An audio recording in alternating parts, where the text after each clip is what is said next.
Can you please explain what is your opinion on Zcash and Ethereum as an alternative to Bitcoins? I'm very interested in both Zcash and Ethereum. I've used both of those platforms. I've ran Ethereum nodes for a while now. I still run one.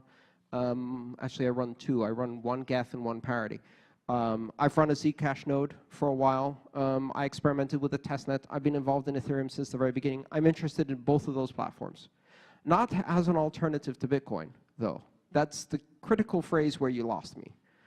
As a complement to Bitcoin, as something that is specialized in doing something different from Bitcoin. Part of my argumentation in this subject has been that the two do not compete, Bitcoin and Ethereum, or even Bitcoin and Zcash, because many of the choices that one currency makes or one blockchain makes to become more specialized in one direction and differentiate make it unable to do the things that Bitcoin has specialized in.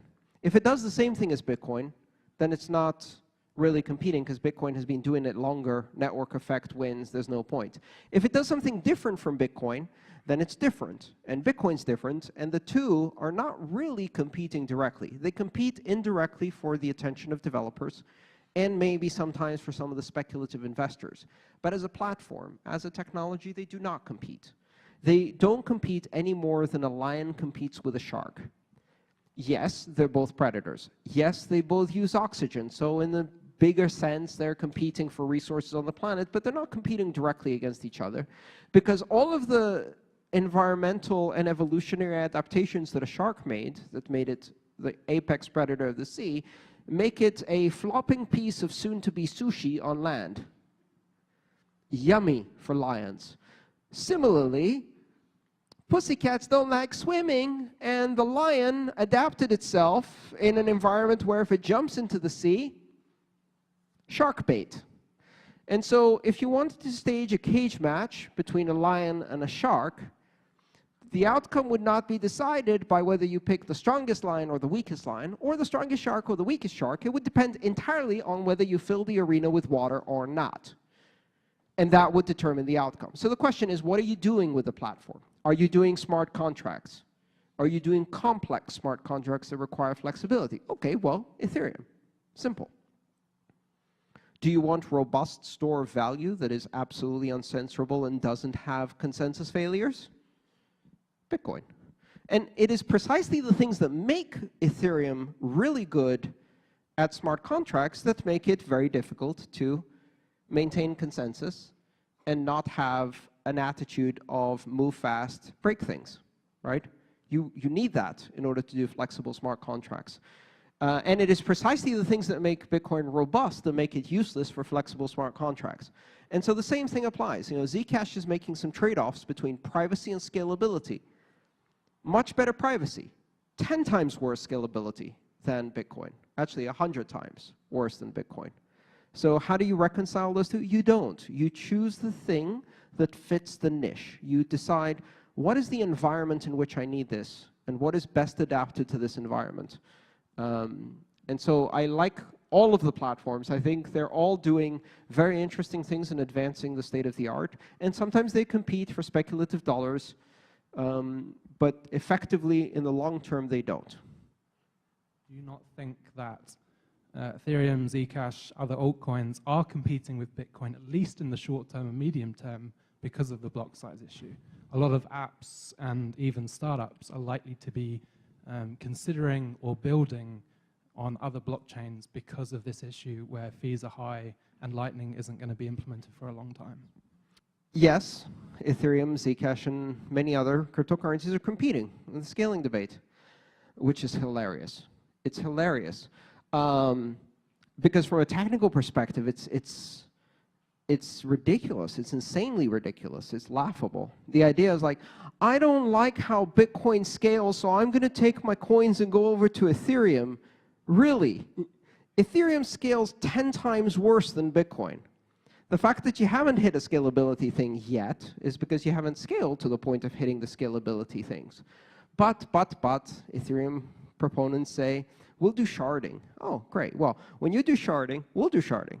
In Bitcoin, too. And when both Bitcoin and Ethereum are doing sharding, Bitcoin will still be doing sharding 10 times more efficiently than Ethereum because the underlying scaling architecture is 10 times worse. So the idea that you're going to take your application, because it's not scaling on Bitcoin, and move it to Ethereum, which is going to run into just as serious scalability issues, only 10 times worse, or Zcash, which is 10 times worse than Ethereum in terms of scaling. Those are trade-offs you don't want to consider.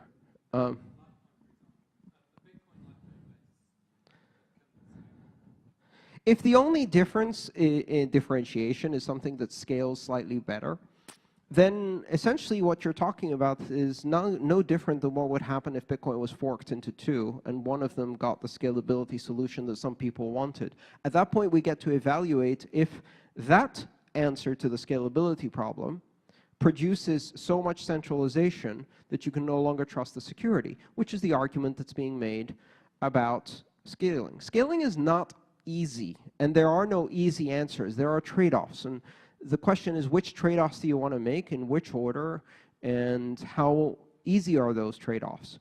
And so maybe the answer is an alt.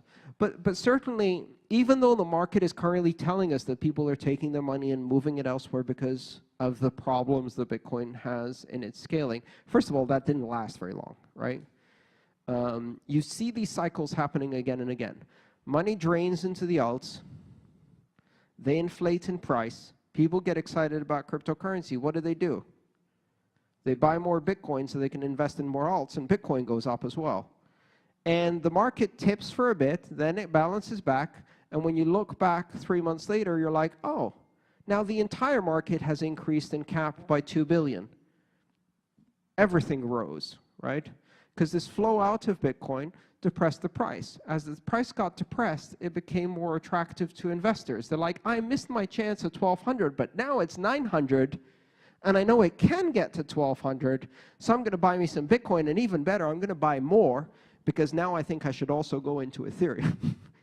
And so it creates a situation where the entire market benefits. I don't think it's bad to see these flows every now and then.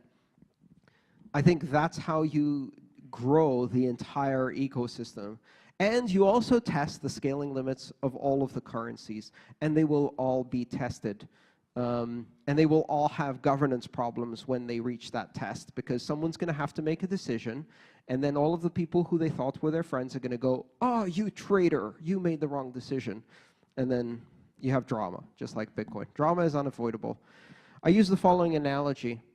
If Bitcoin right now looks like this rusty old steel boat in 80-foot swells, and the entire crew is on deck, soaked to the bone, welding, cutting, patching, bailing as fast as they can. Meanwhile, over at Ethereum, on the deck chairs, like, this is really nice, isn't it? Yeah. Are you having the shrimp cocktail or the lobster today? I heard the buffet has both. I don't know. Maybe we should do an ICO and decide. We could use a prediction market. That would be cool. And like, look at those fools. They're so wet. Well, the reason it's all dry is you guys haven't left the harbor yet. Come out here in the 80-foot swells and see if you can sit on that deck chair and see if they're still serving shrimp cocktail or if they're handing out buckets at the buffet. It's easy to not have scaling problems when you don't have scale. In 2013, did Bitcoin have scaling problems? None whatsoever. Did we have a governance problem in 2013? None whatsoever. What changed? Scale happened. Big money happened, right? And that brought us to a level of maturity where problems started. That is such an idiot. He keeps getting upset over his job. I mean, he should really take a page from my book. I'm so chill in school. I have no responsibilities. I am winning at life. Yeah, give it 2 years. We'll see what happens.